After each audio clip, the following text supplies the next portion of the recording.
Vamos analisar a parte de obras do plano de governo do Renan Santos. Boa. Então é isso, pessoal. Esquema de Sapucaí Política, vocês já devem conhecer, mas caso não conheçam, é aura, positivo, ok, ruim, né, fraco ou it's over. Então, 5 notas possíveis para o plano de obras, que tem 2 capítulos no plano de governo do Renan Santos, né, do livro amarelo, que é esse aqui é da Missão Rondon, que trata de infraestrutura como um todo, como uma questão econômica, e essa parte de desfavelização, que também é principalmente sobre obra. Vamos começar por ela, né? Desfavelização, que é o tema mais quente. Muito bom, muito bom. Essa parte de obras é toda muito sexy, né? Porque se você é sujeito... Exato, cara. Eu fico puto de estar aqui das ideias. Se você é homem, cara, e não gosta de grandes obras, grandes projetos de infraestrutura, procure um médico. Pois é. Então vamos lá. Então, primeiro, desfavelização física e espiritual do Brasil. Aí começa com o diagnóstico do problema, que é o seguinte: o Brasil é um dos poucos países do mundo que ainda convive com a favela como modalidade dominante de moradia popular. O censo de 2022 identificou 12 mil favelas, abrigando 16 milhões de pessoas, 8% da população do país, distribuídas em 6 milhões de domicílios. Belém é a capital com a maior proporção, 57% dos moradores vivem em favelas, seguida por perto de Manaus. No Rio de Janeiro, o Complexo da Maré concentra cerca de 125 mil pessoas em 16 comunidades, o que é insano, né? Caralho. Cara, é maior do que a maior parte, assim, a maioria esmagadora dos municípios brasileiros. Só o Complexo da Maré tem mais complexidade, né, em termos econômicos e caralho, mais punjante economicamente que boa parte do território brasileiro, cara. Pois é. E esse dado de Manaus sempre me choca, cara. Porque, tipo assim, o Brasil apostou um dinheirão, né? Depositou um dinheirão em Manaus para justamente subsidiar a ocupação efetiva da Amazônia. E, cara, o governo regional foi completamente incapaz de fazer uma política de moradia eficaz, assim. Isso sempre me choca, cara. Isso me faz querer destruir a Zona Franca de Manaus. Pois é. E a Rocinha tem densidade demográfica comparável à dos distritos mais densos de Hong Kong. A chaga que nasceu nos morros cariocas no final do século XIX, Morro da Providência, espraiou-se ao longo do século XX por praticamente todas as capitais brasileiras. No plano econômico, a informalidade trava a produtividade local. O furto de energia chega a 40 terawatt-horas em 2023. Caso você não saiba, na favela as pessoas têm energia, mas elas não pagam, porque é tudo no gato. E aí você que paga a conta de luz subsidia a pessoa da favela, que em geral deixa o ar-condicionado ligado, janela aberta e foda-se, só vai embora. No Rio de Janeiro, que é um dos lugares mais afetados por essa porra, a conta de luz ela é de 10 a 15% mais cara, de acordo com o estudo da Light, né? 10 a 15% mais cara sob o ponto do gato de luz na cidade inteira. Então, porra, talvez pra você, CPF, 10%. Pô, se bem que deve ser até bastante coisa. Mas se você é dono de indústria, imagina quanto isso onera a tua produção, né? Enquanto a ausência de regularização fundiária priva os 3 entes federativos de bilhões em IPTU, ISS, ICMS e imposto de renda. Então é isso, né? A pessoa vive totalmente à margem do sistema burocrático brasileiro, só não paga nenhum imposto. Cara, IPTU me pega muito, assim, eu fico imaginando... Cara, imagina um montante que ia entrar pro governo do município se tu regularizasse fundiariamente todas as propriedades da favela, cara. ICMS também, né? Esses lugares muitas vezes tem mais punjância econômica. Tipo, a punjância econômica nos morros cariocas às vezes assusta, cara. Tem uma galera de prefeitura que comenta, cara, que é papo de 2 da manhã, tudo aberto. Galera entrando e saindo de farmácia, de loja. É outra dinâmica, é uma sociedade de punjante, de energia, assim, por que pareça. Pois é. No plano social, o saneamento precário faz a Rocinha ter índices de tuberculose cerca de 10 vezes maiores do que a média nacional. Mais de 60% dos moradores de favelas vivem em trechos de rua sem arborização, escolas, postos de saúde e delegacias são, na melhor das hipóteses, insuficientes. No plano político, as favelas converteram-se em currais eleitorais controlados por facções e milícias, sustentando o poder do centrão sobre o eleitorado mais pobre. Isso é um elemento muito chave também, né? Cara, até que ponto o Brasil é realmente uma democracia plena se você tem uma quantidade ridícula da população que, mano, o voto é cabreistaço, assim, é tão cabresto quanto era na República Velha, né, que a gente estuda no colégio. E ninguém fala que, nossa, a República Velha, a democracia era maravilhosa. Cara, hoje em dia a gente não tá muito diferente, né? Enfim, a participação é maior, mas também a perversão do sistema é mais profunda, cara. O caso que eu sempre gosto de lembrar, cara, a deputada federal mais votada no Rio de Janeiro em 2022 foi a Daniela do Vaguinho. O Vaguinho, na época, era prefeito de Belfort, hoje já não é mais, o Márcio Canela. Mas o ponto, cara, é que ela fez uma campanha de prefeito para deputado federal. Então, metade dos votos válidos do município do marido dela, Belfort Roxo, acho que tá tudo certo, tá? Pelo que eu me lembro, foram pra ela. Então, cara, não existe isso. Não tem campanha de deputado, por mais localista que seja, que consiga ter esse grau de penetração institucional tão regionalizado assim, entendeu? Então, claramente tem algo muito estranho e pervertido toda a Baixada Fluminense tem mais de 2 milhões de habitantes. Boa parte da cidade do Rio de Janeiro também, cara. Tem mais alguns milhões aí, pelo menos. Isso só falar de estado do Rio, tá? Pois é. E no plano civilizacional, enquanto 16 milhões de brasileiros vivem em territórios onde a lei, o mercado e a propriedade existem apenas em parte, o Brasil não pode ser considerado um país pleno. Tem um negocinho no Instagram, né?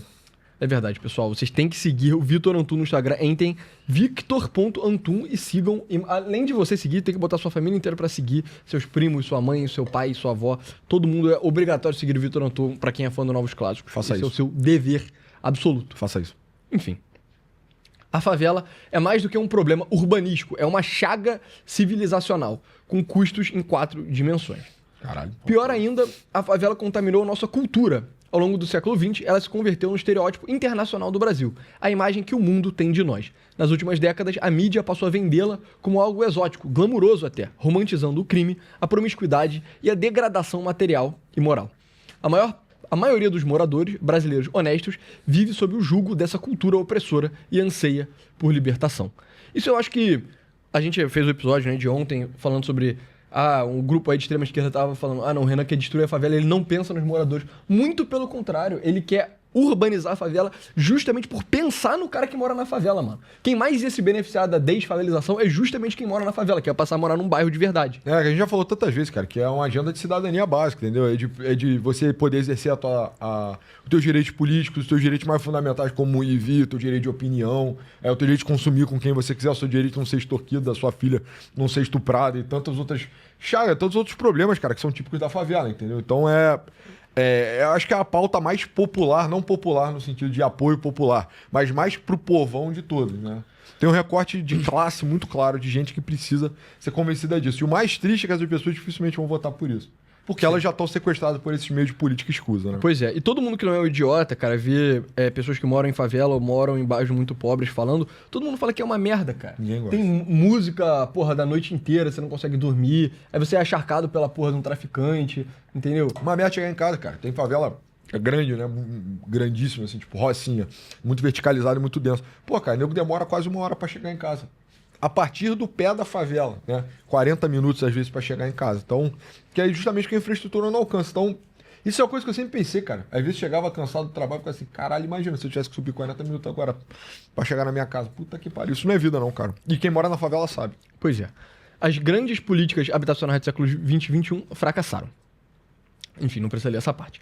Nossa proposta é a desfavelização integral do Brasil em 10 anos, transformando as 12 mil favelas em bairros formais com títulos de propriedade, regras urbanísticas, presença do Estado e mistura de classes sociais. Essa não é uma agenda de urbanização da favela, como foi o Favela Bairro. É o fim da favela com modalidade de moradia popular no Brasil.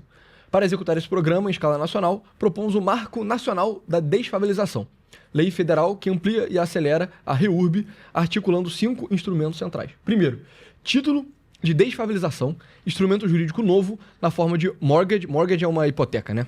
De 50 anos com juros subsidiados, securitizável para antecipar receita ao programa. Então a ideia é que você tenha um título que seja investível para você poder investir, né, na desfavelização.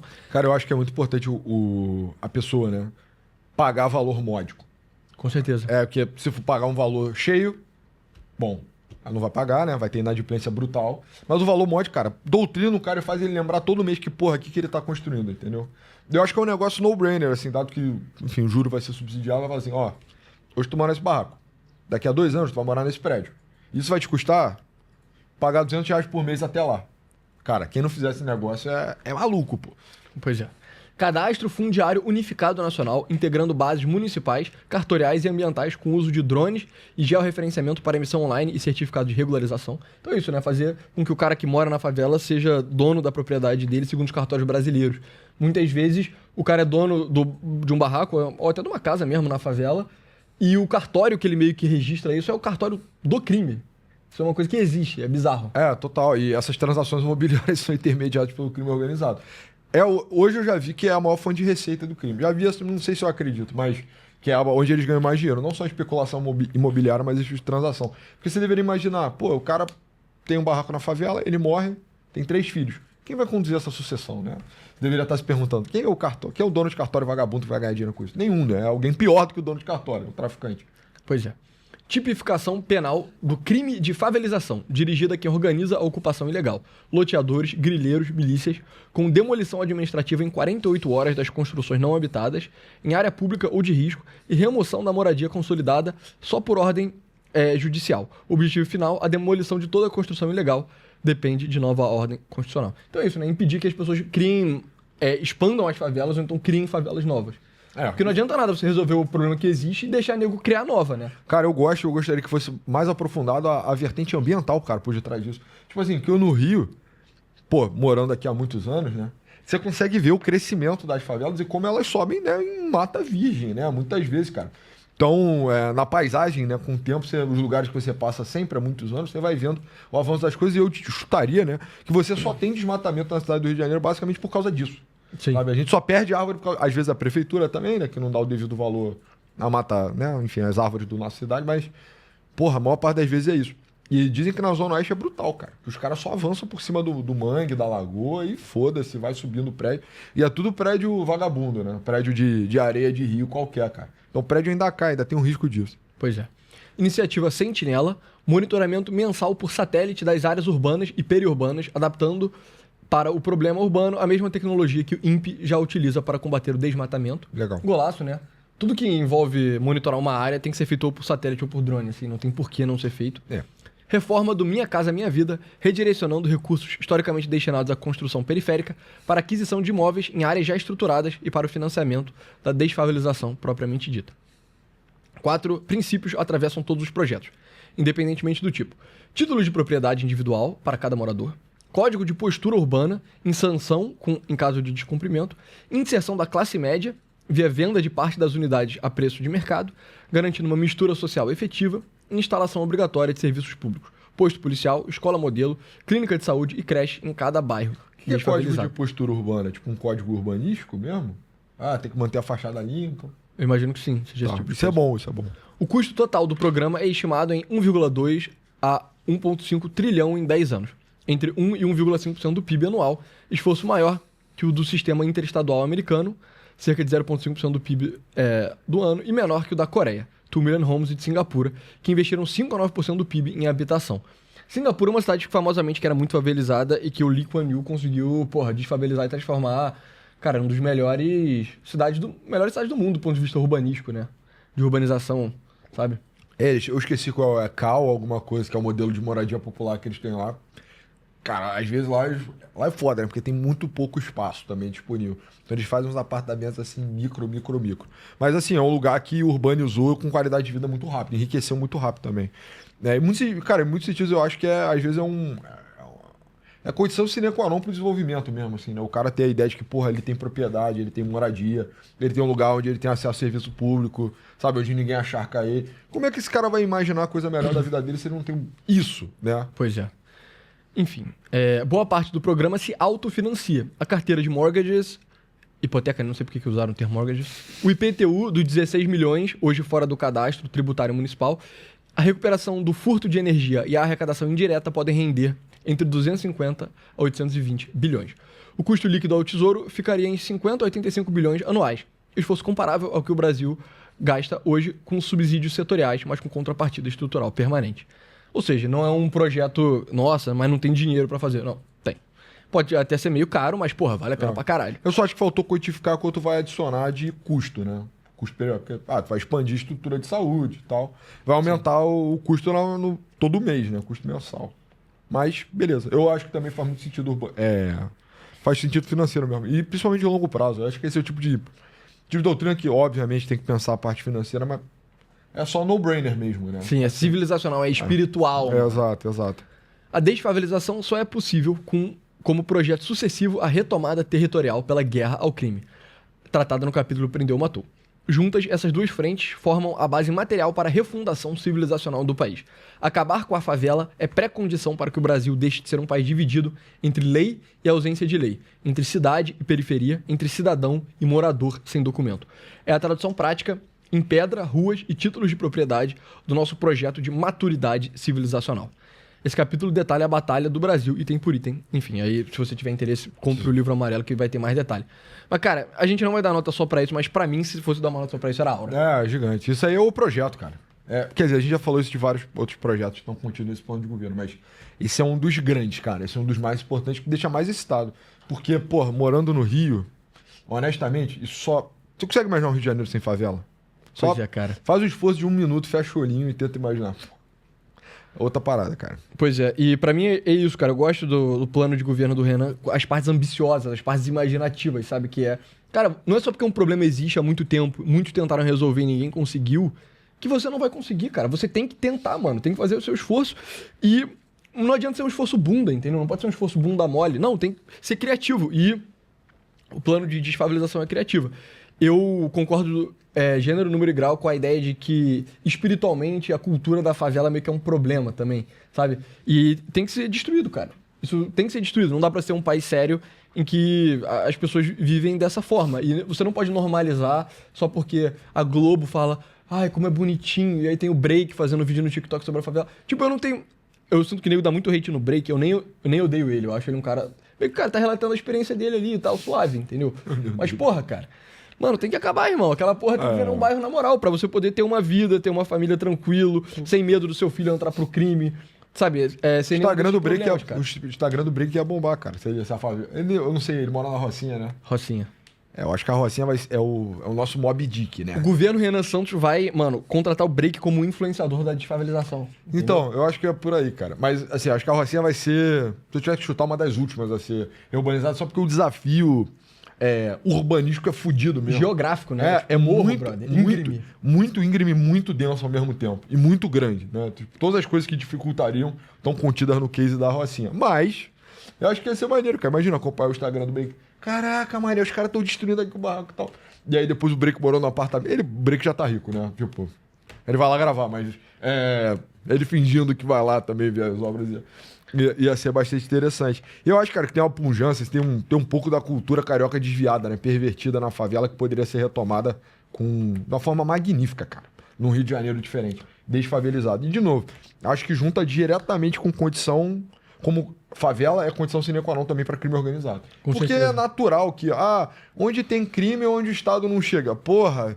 Caralho, quem diria, né? Quem veio primeiro, ovo ou a galinha? A ausência do Estado, e é estrutural em certa medida, né? Justamente pela condição que as moradias, enfim, a construção se dá, possibilita as duas coisas, né? Não tem lugar para enfiar uma UPA e tem lugar para se esconder dos tiras, né? É exatamente a mesma coisa. Então, só dá para ter um tratamento sério contra o crime organizado no Brasil se isso também for momento 2, né? No segundo momento, isso entrar com tudo. Pois é, e até pra quem não mora na favela isso seria bom, além do óbvio, né, de não ter uma favela na sua cidade, cara, iria só ter mais espaço habitável, onde tem lei, onde uma pessoa de classe média pode morar, então ia tornar a cidade inteira muito mais barata. No caso do Rio de Janeiro, cara, é muito óbvio, tem um êxodo muito grande de bairros, que já foram bairros de classe média, porra, bons, que as pessoas vão embora por causa do crime, cara. E aí os poucos bairros do Rio, enfim, não são tão poucos, né, mas cada vez menos bairros que não tem presença do crime, cara, só tem uma demanda muito grande por morar neles, aí fica muito caro, entendeu? Então, se você liberasse, cara, todas as cidades do Brasil que tem favela pra todo mundo poder morar, ter uma vida digna, porra, só ia ser uma coisa maravilhosa, assim, pra todo mundo, sabe? Não consigo nem imaginar, cara. Não consigo nem imaginar. Pois é. Enfim. E outra coisa, que é óbvio também, onde tem favela tem mancha criminal, né? Sim. Não tô dizendo, bichinho, novamente. Porra, minoria absoluta das pessoas que moram em favela são bandidos. O bairro que tem mais carteira assinada no Brasil é a Rocinha. Mas, onde tem favela, tem mancha criminal. Então. Pois é. Agora, infraestrutura lato sensu. A missão Rondon. O Brasil enfrenta um déficit crítico em sua infraestrutura. Eita, bicho. Com impacto direto sobre a produtividade econômica e sobre o bem-estar da população. A participação do investimento em infraestrutura no PIB caiu cerca de 4% nos anos 1980 para aproximadamente 2% atualmente, muito aquém do necessário para uma modernização adequada. Então, pessoal, caso vocês não entendam como funciona o PIB, o básico é, tipo, o PIB ele pode ser o consumo das pessoas, então se você compra uma coisa, sei lá, você vai na padaria e compra um pãozinho, isso conta para o PIB.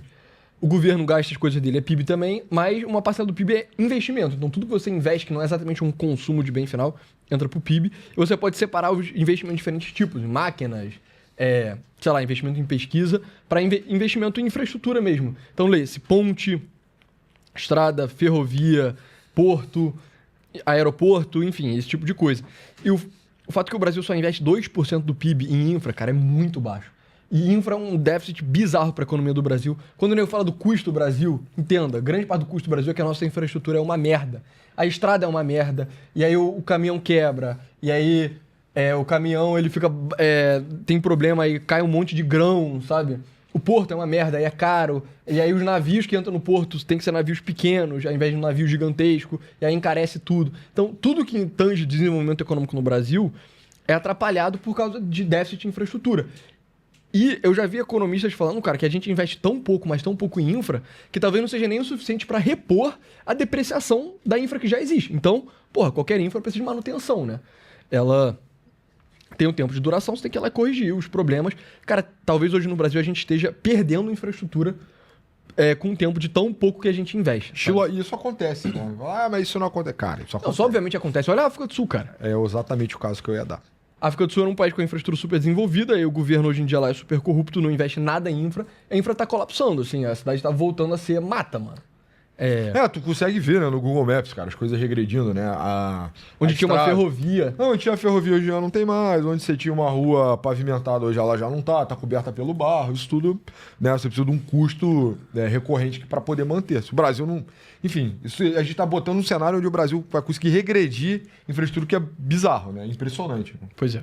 Estradas estão congestionadas, energia é cara e pouco confiável, cidades são mal planejadas e, segundo a CNT, a maior parte da extensão rodoviária do país apresenta índices insatisfatórios de conservação, pavimento, sinalização e geometria. Aí eles comparam com outros países, questão de malha ferroviária, todo mundo sabe que a malha ferroviária do Brasil é pífia comparado com os Estados Unidos e a China, e Europa também. Tá chato esse negócio. Segundo o acompanhamento de obras paralisadas, o país soma mais de 11 mil empreendimentos com verbas federais interrompidas. Ou seja, tem muita obra que não está nem andando. Nas regiões mais pobres, em particular na Amazônia Legal, o problema transborda. O isolamento econômico e o acesso restrito a mercados resultam em PIB per capita cerca de 30% inferior à média nacional, ao mesmo tempo que aproximadamente 95% do desmatamento ocorre nas proximidades de rodovias, com terra convertida majoritariamente em pecuária extensiva de baixo retorno. Tem grandes pedaços no Brasil que você não consegue chegar de carro. Você precisa pegar um barco para atravessar um rio. Porra, brother. Como você vai ter desenvolvimento econômico, entendeu? É impossível, né? No setor elétrico, o Brasil vive o mesmo paradoxo. Tem matriz limpa e potencial renovável extraordinário. No Nordeste, mas em 2024 chegou a cortar curtailment em meses de pico, cerca de 26% da energia renovável que poderia ter sido gerada por falta de capacidade de transmissão, gerando prejuízo bilionário e desestimulando investimentos em energia eólica e solar. Que loucura. Pois é. O Brasil é prisioneiro de um dilema falso. Pulou uma pica aí, porra. A obra de Angra 3 está paralisada. Mas isso pra mim é meio... Enfim. Angra 4, 5, 6, 7. O Brasil é prisioneiro de um dilema falso. Crescer sem planejamento ou planejar sem execução. A missão Rondon, em homenagem ao Marechal Cândido Rondon, que conectou os rincões do país com as linhas telegráficas e deu ao Estado Nacional sua primeira capilaridade efetiva, é o nome que damos ao programa de infraestrutura do governo da missão. Homenagem foda, tá? Marechal Rondon é um grande cara. O último bandeirante. O último bandeirante. Depois já vai ficando Nutella, né? Que já é irmão Vilas Boas. Mas Marechal Rondon é um cara foda. Trata-se de recuperar a ambição dos bandeirantes e desbravadores do Brasil, mas dessa vez com disciplina técnica e fiscal. A partir do espaço fiscal aberto e das melhorias econômicas atingidas pelas reformas dos capítulos anteriores desse livro, teremos grande capacidade de investir em infraestrutura e reconectar o Brasil. O essencial é que esses gastos sejam bem feitos, gerando saldo positivo para a economia e integração nacional. Que é diferente do que o Lula e a Dilma fizeram, né, com o PAC dele. O Programa de Aceleração do Crescimento era um grande pacote de investimento em infra. E tipo, rolou, não rolou? Cara, não sei. Difícil dizer, né? Quando eu tava na faculdade, eu cheguei a tentar fazer um trabalho, cara, sobre infra do Brasil. Cara, era difícil você ver as obras que tinham sido construídas pelo PAC 2. Mas, filho, muita gente ganhou dinheiro com o PAC, cara. Essas licitações aí, puta que pariu. Tinha toda uma classe emergente no Rio de Janeiro baseada em, tipo, eu tenho um contrato de transportar areia. Eu tenho um contrato de transportar pedra, cascalho, né? Mas as obras, honestamente, elas não foram muito pra frente, não. Eu lembro de poucas coisas que são dessa época, cara. Eu lembro do Arco Metropolitano, não lembro se foi financiado pelo PAC. Eu lembro de muita placa do PAC pelos lugares, mas eu não lembro de muita coisa saindo, não. Tinha muito esforço de... Então o TCC foi sobre saneamento, né? Foi. O Rio não avançou muito, né? Mas o Rio já tava bem decente. Não, mas o estado do Rio. Sim. Enfim. Nesse sentido, propomos 6 diretrizes principais. Aumento do investimento estatal em infraestrutura, condicionado à reforma administrativa e fiscal prévia. Então, pra galera que fica meio, pô, mas o MBL é ultraliberal. Não é, cara. Tá falando aqui, aumento do investimento estatal em infraestrutura. Todas as letras. O governo tem que investir em obra. É assim no mundo inteiro, mano. E é assim que sempre foi no Brasil também, assim, acho que poucos países conseguiram criar alternativa privada, né? Essa coisa de empresa, railroad, tycoon, né? Uma coisa bem americana. Eu não conheço muitos outros casos. E mesmo assim, cara, a parada dos railroad tycoons era feito em parceria muito próxima do governo. Sim. A gente já falou, cara, sobre como também o mercado de títulos privados precisa de uma grande reforma no Brasil, né? Tipo, hoje em dia você não conseguiria ser parceiro do Estado nessa empreitada por arquitetura jurídica, né? Então, sim, naturalmente, porra, eu acho que o Estado deve capitalizar, até porque ele tem a visão estratégica do todo, né? Ele não necessariamente vai estar subordinado a um interesse econômico específico. Eu entendo que muitas dessas estruturas de infraestrutura que se desenvolveram, sei lá, na África durante o imperialismo, elas eram baseadas em um insumo, né? Então, assim, eu tenho uma plantação de cacau a 30 quilômetros da costa, porra, eu vou fazer uma ferrovia aqui. Se você tiver um projeto nacional, se você quiser desenvolver nacionalmente, ou se você quiser criar, né? Se você tem uma visão que está além do empresariado, né? Você, tipo, eu quero criar um parque industrial. Porra, nenhum homem no mundo consegue criar do zero um parque industrial. Você precisa de Estado aí. Agora, o que eu acho que faz muito sentido... Pois é, até o Elon Musk, que talvez seja um empresário mais, megalomaníaco, ele faz tudo com muita ajuda do governo, porque é impossível fazer sem, entendeu? Não dá, cara. Imagina se ele quer fazer uma super fábrica, mas imagina se ele quer fazer 4 ou 5. Ninguém consegue, cara. É impossível. Só o governo. E aí, nesse caso, idealmente você poderia... A iniciativa privada, eu acho que é um bom balizador também, porque exige transparência, alivia um pouco de custo. Exige eficiência também. Exige eficiência, porque o nego não vai botar dinheiro numa coisa que não vai ter retorno, né? Pois então, é só positivo como baliza. É tipo um teste de pH, né? Eu tô com essa obra aqui, o Estado vai botar dinheiro. Eu quero metade de capital privado, ou 30% de capital privado. Se preencher, é bom sinal. Se não preencher, é mau sinal. Mas até nos Estados Unidos, cara, você falou o exemplo das ferrovias no século XIX, aí realmente foi mais privado. Mas no século XX, os grandes triunfos de infra foram o governo. Tem as Interstate High... Como é que se fala? Enfim, as rodovias interestaduais da época do Eisenhower são muito famosas. O Hoover Dam, isso que eu ia que falar. é a grande hidrelétrica deles, que é muito menor do que a nossa grande hidrelétrica. E vai tomando, que é muito menor que a Três Gargantas. Um abraço, Elejador. Não, mas a nossa não é muito menor, não. Um pouquinho menor. Um pouquinho menor. Mas ela gera mais energia, porque Três Gargantas é meio superdimensionada, tá ligado? Enfim.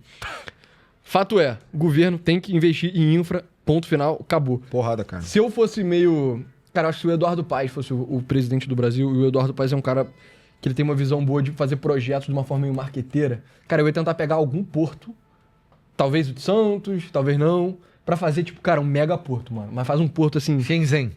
Exato, nível China, tá ligado? Inspirado em Shenzhen. Chama os chineses pra construírem. O Eduardo Paes seria muito bom nessas também produções. É muito bom. Mas, porra, mano, fazer um porto gigante. E aí, mas o Brasil não tem calado. Meu irmão, porra, cava a terra, cara, dá um jeito. Cara, mas eu acho que uma agenda de infraestrutura e industrialização vai resolver muito dos problemas espirituais do Brasil, cara. Tipo, se for a ideia de que o país está construindo algo que você pode participar disso, cara, é meio o que você quer, cara. Isso é exatamente o que você quer, cara, quando é homem jovem, entendeu? Pois é. Enfim, mais pra frente fala mais sobre metas, a gente pode abordar, mas os outros planos são mobilização do capital privado por concessões, PPPs, e o novo regime de autorização ferroviária, muito bom também. Isso está bem avançado. A gente falou da parte pública, mas tem que ter a parte privada, e ela funciona bem no Brasil. Tanto eu quanto você trabalhamos com isso, né? Exato, e escolhemos escrever sobre isso também na faculdade, que é uma coisa que nos une, que é improvável. Mas o ponto é que o regime de autorização de ferrovia avançou pra caralho no governo do Bolsonaro. Né? O Tarcísio autorizou, eu acho que mais de 3 mil quilômetros de ferrovia, cara. É muita coisa. Mas ninguém conseguiu reunir o dinheiro para isso. Porque não só pelo que a gente falou, mas também porque, cara, o clima de negócio no Brasil não tá legal, né? Foi durante a pandemia e logo depois veio o governo Lula. Então, assim, infraestrutura é delicada e outro motivo para você também precisar de Estado é que não é uma coisa de agora, né? Tu não vai ganhar dinheiro daqui a 4 anos. Exato, demora uns 15 anos. Né? Exato. Então é demorado, por isso geralmente você precisa mobilizar dinheiro do governo. Então não avançou em nada, né? Ao mesmo tempo, Tarcísio fez um bom trabalho na pasta lá da infra. Note. Mas, porra, a propaganda também foi brutal, né? Tarcísio vai fazer 308 bilhões, bazilhões de quilômetros de ferrovia no Brasil. Fez 0. Mas ele autorizou uma porrada. Então, sei lá, por um lado tá ok também. Pois é. Capacitação de engenheiros e órgãos públicos municipais para elaboração e fiscalização de projetos. Bom. Reforma nas licitações com fortalecimento dos tribunais de contas. profissionalização dos quadros técnicos e possibilidade de consórcio entre pequenos municípios para PPPs. Isso é fundamental. Consórcio de pequeno município para PPP, cara, não dá para um município minúsculo, tipo Laje do Muriaé, sei lá, gerir a própria licitação, cara. Porque não tem quadro técnico, brother. E não tem escala o suficiente para você fazer um investimento que faça sentido. Porque investimento de infra costuma ser muito grande e muito caro. Em geral pelo menos... Cara, o menor investimento de infra é tipo uns 50 milhões. Mas esse é um pequenininho, cara. Em geral é na ordem de bilhão ou dezena de bilhão. É muito caro. Você tem de cabeça quanto custa 1 quilômetro de asfalto, cara? Não. Não é mas é milhão, não é? Não sei. Já vi esse dado. Enfim. É muito caro. É bem caro. E uma hidrelétricazinha é merda, cara. 50 milhões. É muito caro também. Caralho. O que eu acho, cara, que é preocupante aí, eu não gosto de tribunais de contas. Sim. A ideia seria, você tem que meio que acabar o Tribunal de Contas. Tem que explodir institucionalmente, tem que refundar o Tribunal de Contas. Acho que não é fortalecer, não, é enfraquecer e recriar. Cara, porque o Tribunal de Contas hoje em dia é o antro de ratos, cara. É onde a putaria come solta mesmo. Assim. Especialmente nos 2 municípios brasileiros que tem Tribunal de Conta Municipal. Aí é pra jogar só uma bomba, só não pode ter mesmo, assim, né? É o TCM, só tem no Rio e São Paulo, se não me engano. Licenciamento ambiental, implementação plena da Lei Geral do Licenciamento Ambiental, com uso ostensivo da licença ambiental especial, cuja principal inovação, frente ao rito ordinário, é a equipe técnica permanentemente dedicada à análise, para acelerar projetos estratégicos. Cara, isso também, licenciamento ambiental é um dos grandes problemas de construção de infra no mundo inteiro. Então, tem exemplos internacionais muito famosos de túnel construído na Inglaterra que está há 20 anos parado, já gastaram dezenas de bilhão de libra e não construíram 1 metro de túnel. Na Califórnia também tem lá o projeto de, como se fala? Trem-bala na Califórnia, gastaram dezenas de bilhões de dólares, construíram tipo um trecho pequenininho. Por quê? Por causa de problema de licenciamento. Tem licenciamentos outros além do ambiental, que tem que ser tratados, mas o ambiental costuma ser o pior. Porque você tem que fazer 1 milhão de projetos e papelada, aí o cara vai aprovar, aí você manda pro cara, ele demora, aí ele manda você refazer. Aí a perereca, tadinha da perereca, tem a perereca que mora aí, meu irmão. Constrói a ferrovia em cima da perereca, rapaz. Eu não tô nem aí pra perereca, meu irmão. Eu gosto de obra. Enfim, mas, cara, licenciamento ambiental é sine qua non para qualquer projeto de infra, e eu acho que às vezes as pessoas de esquerda não tratam isso com seriedade. Eu vejo esses caras meio trabalhistas assim, falando, o Brasil precisa investir em infraestrutura. Tá bom, irmão. Ninguém quer falar da parte feia, cara. Mas e a perereca, meu irmão? Tu tá disposto a asfaltar a perereca? Se tu não quiser asfaltar a perereca, não vai sair a tua obra de infra jamais, irmão. Entendeu? Cara. Tu é nós da direita, cara. Ninguém liga pra perereca, cara. Entendeu? Ninguém gosta. Entendeu? Isso, ninguém gosta de perereca na direita brasileira, cara. Mas é isso, pessoal. Perereca tem que ser asfaltada. Governança de projetos. Integração formal de EVTEA e EIA desde a eu não sei que porra é essa. Desde a fase de pré-viabilidade, evitando o descompasso que hoje causa atrasos, aditivos e abandonos. Parece positivo. Além disso, nos comprometemos com obras e modais específicos que deverão ser priorizados. Aí tem um pouco de metas aqui que eu acho muito interessante. Vamos de olho. Ferrovias. Meta mínima de 40 mil quilômetros de malha. Conclusão antecipada da ferrovia Alcântara a Ceilândia. Conclusão da ferrovia de integração Oeste-Leste. Início imediato das obras da Ferrogrão e viabilização da ferrovia transoceânica. Ok. Essas aí são as mais megalomaníacas, né? Tipo assim, listou essa aqui são as 4 mais piroca, mais louca, mais megalomaníaca. Vamos nelas. Tem coisa mais fácil também que dá pra fazer, né? Eu não sou nenhum... Não mais, né? Cara que trabalha com ferrovia, mas tem eixos bem pequenos e pontuais que gerariam um grotesco desenvolvimento. Pois é. Portos. Aumento da capacidade no Norte e Nordeste, conclusão da expansão do Porto de Alcântara, expansão do Porto de Ilhéus, aceleração do Porto de Itaqui e modernização da frota naval. Eu acho que dá pra ser mais ambicioso, mano. Eu acho que, cara, tem que ter a meta de quintuplicar a capacidade portuária do Brasil. É tipo, mas pessoa, isso não faz sentido econômico agora, cara. Uma hora vai fazer. Uma hora vai fazer, Seu filho vai me agradecer, cara. Seu filho, estivador no porto, vai me agradecer. Seu filho, operador de guindaste, de container, ele vai falar, obrigado, pai, por ter votado no Renan Santos. Hoje eu tenho emprego, minha esposa é dona de casa, eu tenho 2 filhos. Eu me sustento bem, tenho previdência privada. Pois é. Aeroportos. Priorizar a conectividade do Norte com expansão da infraestrutura aeroportuária regional. Vou falar, cara, excelente, lindo. Ela tá um pouco norte, nordeste, heavy demais. Pois é, mano. O Rio de Janeiro tá fudido de infraestrutura, Não, mano. cara, e o Rio Grande do Sul também, caralho. Cadê a coisa? Não tá bom no Sudeste também não, porra. Caralho. Ah, eu vou fazer o porto de Cumbiá, na casa do caralho do Amapá. Porra, tem coisa óbvia pra fazer também, cara. Pelo amor de Deus, porra. Pois é. Energia. Marco regulatório da transmissão de energia. Um desbloqueio do gargalo que hoje impõe curtailment massivo ao Nordeste. Retomada decisiva das obras de Angra 3. Exploração do hidrogênio verde. Aí não. Com abertura para a bacia amazônica. Bro, atenção à fusão nuclear. Cadê termoelétrica, rapaz? Cadê uma termoelétrica?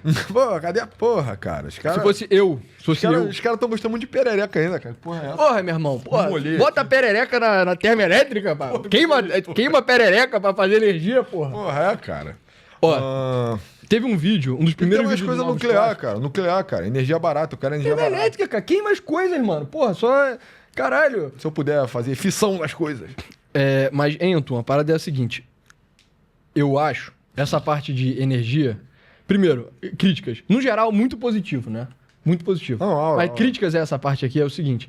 Foco muito grande em Porra! Norte e Nordeste. O Sudeste também tá uma merda de infra. Pode avançar. Quer dizer, tá melhor, né? Mas tem muito pra fazer ainda. Pois é. Eu achei que tá um pouco focado em coisas meio megalomaníacas, enquanto podia ser megalomaníaco in a different way, sabe? É. E eu acho que a parte de energia especificamente é tipo, cara, Nuclear. pelo amor de Deus, cara. É porque nuclear no Brasil não tem energia Eu direito. quero um reator em cada cidade. Tudo bem. Eu quero micro-reatores. Eu não sou contra Eu nuclear. quero um reator doméstico. Eu não sou contra nuclear. Do tamanho de um micro-ondas. Mas a parada é, cara, precisa de termoelétrica, cara. Termoelétrica tem que multiplicar por, tipo, de novo, na ordem das coisas meio retardadas, mas que eventualmente vão fazer sentido, cara, tem que multiplicar por 10 a capacidade de geração de energia termoelétrica no Brasil. Sabe um estado que se beneficiaria tremendamente de termoelétricas movidas a gás? Rio. Óbvio, né? Não, mas aí eu vou olhar aí nessa porra, lá no Sergipe a gente vai fazer. Não, cara. Mas tem lá, deve ter tem, lá né? também, cara. Onde tem petróleo costuma ter gás, e tinha petróleo na Bahia. Mas lá não tem. Falei Sergipe. Então, mas enfim, é perto. No Amapá, o caralho, meu irmão, termoelétrica pra caralho, cara. Não, Rio Pega toda... Rio dá pra fazer muito, cara. É porque a gente nunca vai ter de carvão, né? Mas a gente pode fazer de gás, pô. É barato. Porra, cara. Porra. Entendeu? Faz um gasoduto. Cadê gasoduto aí? Não vi nenhum gasoduto, nenhum ferroduto. Sabe onde fica o maior ferroduto do Brasil? No Rio também. Eu só acho, cara, que as pessoas não dão o devido peso, cara. Porra, vai se fuder. Isso aí eu já tô ficando puto já. Pois é.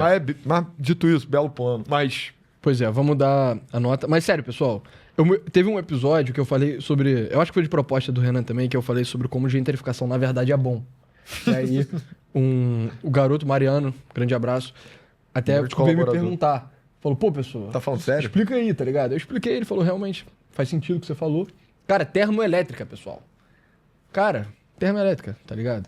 Ah, mas, irmão, não tem, veja bem. sem filtro? Sem filtro de... Cara, bota o filtro, tá ligado? Tipo, não obviamente sei. bota o filtro. É? Ah, de gás natural queima limpinho, cara. É mesmo. É foda, cara. Dá pra fazer Que é- muito aqui, cara. Faz um gasoduto, cara. Tem um outro amigo nosso também que trabalha com essa parte de energia, que ele já falou todo o plano dele. Ele falou que a ambição dele é eventualmente ser ministro de Minas e Energia do Que Brasil. coisa, né, cara? Mas ele... cara, ele fez um... Dossiê. Uma vez a gente foi no bar, ele ficou tipo 40 minutos dando uma aula sobre o setor de energia no Brasil, e eu fiquei tipo, caralho. Damn. Tem muito potencial, mano. Não falaram sobre refino, né? Não entra em infra, né? Mas é Eu grande... acho que entra, cara. Porque energia, cara, Estritamente não é, né? Mas é grande projeto também. é grande projeto. E a energia conta como infra também, sabe? Isso me dá tesão, cara. Eu fico o Porto de Itaqui brain, cara. Sim. Mas enfim, pessoal. Aura. Aura. Dito isso, porra. Principalmente para a parte de desfavelização, aura absoluta. Sim. A parte de infra podia ter um pouco mais de detalhe, um foco um pouquinho maior no Sudeste. Onde vai ser lucrativo rápido, né? Onde é óbvio, né? Pois é. Mas tudo enfim, bem. pessoal, é isso. Sigam o Vitor Antunes no Instagram e botem sua família inteira para segui-lo também. Muito obrigado. Valeu.